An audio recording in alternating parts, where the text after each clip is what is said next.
నమస్కారం అండి. 2025 సంవత్సరంలో మార్చ్ 28వ తేదీ నుంచి శనిగ్రహ ఒక మార్పు అనేది జరిగింది. ప్రస్తుతం శనిగ్రహం వచ్చేసి మీనరాశిలో సంచారం చేస్తున్నారు. అది మనందరికీ తెలుసు. అయితే 2025 జూలై 13వ తేదీ నుంచి 2025 నవంబర్ 28వ తేదీ వరకు అంటే దాదాపు 138 రోజుల పాటు ఆయన వక్రించి సంచారాన్ని చేయబోతున్నారు. ఈ ఏదైతే శని మీనరాశిలో వక్రించి సంచారాన్ని చేస్తున్నారో ఈ వక్రించిన శని సమయం ఏదైతే ఉందో ఈ 138 రోజుల పాటు ద్వాదశ రాశుల వాళ్ళకి ఎలాంటి ఫలితాలు రాబోతున్నాయి, మరియు వాళ్ళు ఏ విషయాల్లో జాగ్రత్తలు తీసుకుంటూ వెళ్ళాలి, మరియు వాళ్ళు ఎలాంటి పరిహారాలని పాటిస్తూ వెళ్ళాలి అని ఈ వీడియో ద్వారా తెలుసుకుందాం. ముఖ్యంగా నేను ఏదైతే ఈ వక్రించిన శనిగ్రహ వలన ఇలాంటి ఫలితాలు రాబోతున్నాయి అని చెప్తున్నానో ఇది దేని బట్టి అవి పూర్తిగా శుభ ఫలితాలు వస్తాయా లేదా మనకి అశుభ ఫలితాలు వస్తాయా అని మనం ఎలా తెలుసుకుంటామంటే అష్టక వర్గ బిందువులు. ఎవరి జన్మ జాతకంలో అయితే మీ వ్యక్తిగత జాతకం ఒకసారి చెక్ చేసుకోండి. మీ మీనరాశిలో శని గనక 0, 1, 2 బిందువులు గనక ఇచ్చి ఉంటే వాళ్ళు చాలా జాగ్రత్తగా ఉండాలి. వాళ్ళకి అశుభ ఫలితాలు వచ్చే సూచనలు ఎక్కువగా ఉంటాయి అని అర్థం. ఎవరి జన్మ జాతకంలో అయితే శని 3, 4 అష్టకవర్గ బిందువులు కనుక ఇచ్చి ఉంటే వాళ్ళకి కాస్త మంచి ఫలితాలు రాబోతున్నాయి అని అర్థం. అంటే కాస్త కొంచెం రిలీఫ్ అనేది ఉంటుంది. పూర్తిగా నెగిటివిటీ ఉండదు, అంటే పూర్తిగా చెడు కూడా ఉండదు, పూర్తిగా శుభం కూడా ఉండదు. మీడియం రిజల్ట్స్ అనేది మిక్స్డ్ అనేది ఉంటుంది. 0, 1, 2 అంటే పూర్తిగా అశుభ ఫలితాలే ఎక్కువగా ఉంటాయండి. ఎవరి జాతకంలో అయితే 5, 6 గనక ఇచ్చి ఉంటే మంచి ఫలితాలు వస్తాయి. కాస్త లేట్ అయినా, అది ఏనాటి శని అయినా పంచమ శని అయినా, సో 5, 6 బిందువులు గనక ఇచ్చి ఉంటే కాస్త లేట్ అయినా మీకు శుభ ఫలితాలు వస్తాయి అని అర్థం.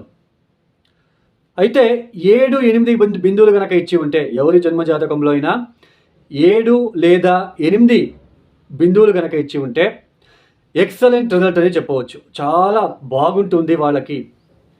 వాళ్ళు ఎంత ఇబ్బందులు పడినా ఫైనలీ వాళ్ళు ఈజీగా సక్సెస్ అనేది సాధిస్తారు అని అర్థం. ఓన్లీ 0, 1, 2 బిందువులు ఇచ్చి ఉండే వాళ్ళకే ఎక్కువ ఒడిదొడుకులు, ఇబ్బందులు, కష్టాలు అనేది వస్తూనే ఉంటాయండి. సో అష్టకవర్గ బిందువులు చాలా ఇంపార్టెంటు. సో ఈ ఒక అష్టకవర్గ బిందువుని మీరు చెక్ చేసుకుంటే మీకు ఈజీగా అనేది, అంటే ఈ ఫలితాలు ఎలా వస్తాయనేది ఈజీగా అర్థమవుతుంది. ఇక ఒక రాశి గురించి మనము తెలుసుకుంటూ వెళ్దాం. కన్యా రాశి వాళ్ళకి, ఈ కన్యా రాశి వాళ్ళకి 7వ స్థానంలో శని సంచారం అనేది జరుగుతున్నది. 2.5 సంవత్సరాల పాటు శని 7వ స్థానంలోనే సంచారం చేయబోతున్నారు. ఇక జూలై 13వ తేదీ నుంచి వక్రించి సంచారాన్ని ప్రారంభం చేస్తున్నారు. 138 రోజుల పాటు ఏదైతే వక్రీ సంచారం జరుగుతున్నదో ఈ వక్రీ సంచారం వలన కన్యా రాశి వాళ్ళకి ఎలాంటి ఫలితాలు రాబోతున్నాయని తెలుసుకుందాం.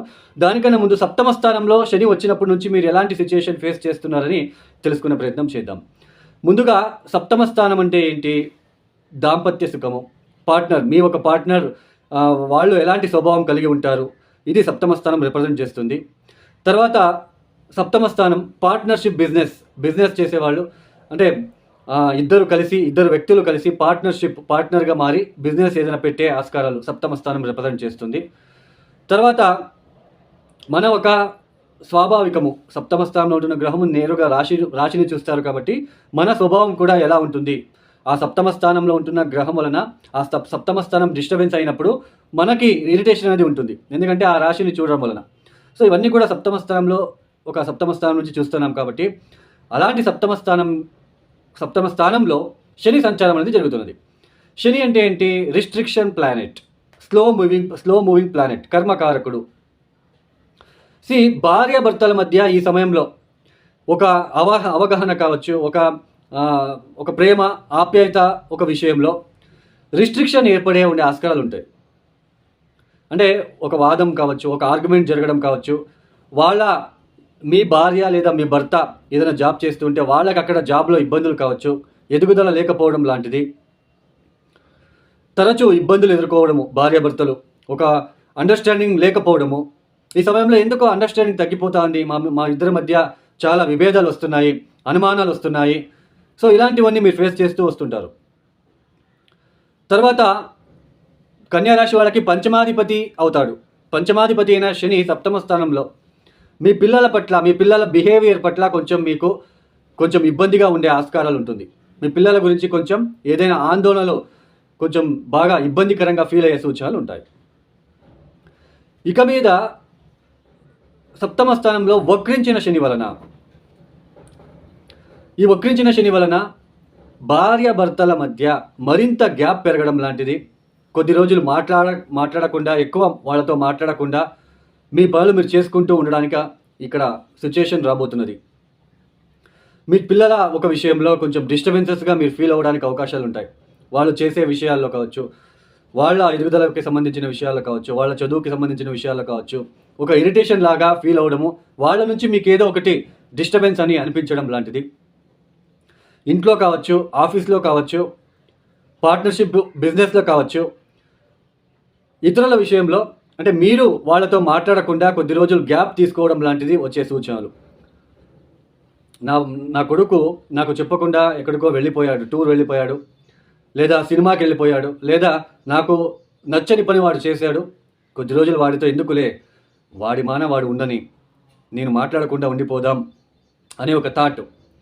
ఒక పార్ట్నర్ కావచ్చు, మీరు పార్ట్నర్షిప్ బిజినెస్ చేస్తూ ఉంటే పార్ట్నర్ వాడు నాకు చెప్పకుండా ఇంకొక బిజినెస్ పెట్టాడు, వాడితో మాటలు ఎందుకు, అనవసరం మాటలు అవసరం వద్దు. నా భర్త లేదా నా భార్య తెలియకుండా షాపింగ్కి వెళ్ళారు, లేదా ఎక్కడో హోటల్కి వెళ్ళి భోజనం చేసుకొచ్చారు, ఎగ్జాంపుల్ చెప్తున్నాను. సో ఇలా నాకు తెలియకుండా ఏదో చేస్తున్నారు, ఒక అనుమానంతో వాళ్ళతో మాట్లాడకపోవడము, ఎక్కువ వాళ్ళతో మాట్లాడించకపోవడము, తను ఏదైనా చేసుకొని నా పని నేను చేసుకొని వెళ్తాను అనే ఒక సిచ్యుయేషన్, అనే ఒక థాట్ అనేది వక్రించిన శని వలన రాబోతున్నది. ఈ సమయంలో స్లో ప్రోగ్రెస్ అనేది కనిపిస్తూ ఉంటుంది. ఏ విషయంలో అయినా, జాబ్లో కావచ్చు, మీ ఒక పార్ట్నర్షిప్ బిజినెస్లో కావచ్చు, లేదా వ్యాపారంలో కావచ్చు, స్లో ప్రోగ్రెస్ అనేది కనిపించడానికి అవకాశాలు ఉంటాయి. మెంటలీ డిస్టర్బెన్సెస్గా ఫీల్ అవ్వడానికి అవకాశాలు ఉంటాయి. తర్వాత ఇంట్లో గృహానికి సంబంధించిన విషయాలు కూడా కొన్ని ఒత్తిడులు మీరు ఎదుర్కోవాల్సిన ప్రమేయం ఏర్పడుతూ ఉంటుంది. ఈ ఒక సమయంలో కొద్దిగా జర్నీస్ కూడా రిప్రజెంట్ చేస్తూ ఉంది. కొంచెం జర్నీస్ చేయడానికి కూడా అవకాశాలు ఉంటాయి. మీరు కొద్దిగా తరచూ జర్నీస్ చేయడానికి అవకాశాలు వస్తాయి. ఈ కన్యారాశి వాళ్ళు ప్రతి నెల త్రయోదశికి శివుడికి, నందికి అభిషేకాలు చేయించుకోవడానికి ప్రయత్నం చేయండి. ప్రతిరోజు మానకుండా శివ పంచాక్షరి మంత్రం ఓం నమ శివాయ, ఈ శివ పంచాక్షరి మంత్రాన్ని కనీసం ఒక 1000 సార్లు చదువుకోవడానికి మీరు ప్రయత్నాలు చేసుకోండి. తర్వాత వీలైతే ప్రతిరోజు, లేకపోతే మీరు ఏదైనా ఇంపార్టెంట్ వర్క్ చేయడానికి వెళ్ళేటప్పుడు గణపతిని దర్శనం చేసుకొని వెళ్ళండి. ఈ ఒక వీడియో మీకు నచ్చితే లైక్ చేయండి, షేర్ చేయండి, సబ్స్క్రైబ్ చేసుకోండి. సర్వే జనో సుఖినో భవంతు. ధన్యవాదాలు. జై శ్రీరామ్.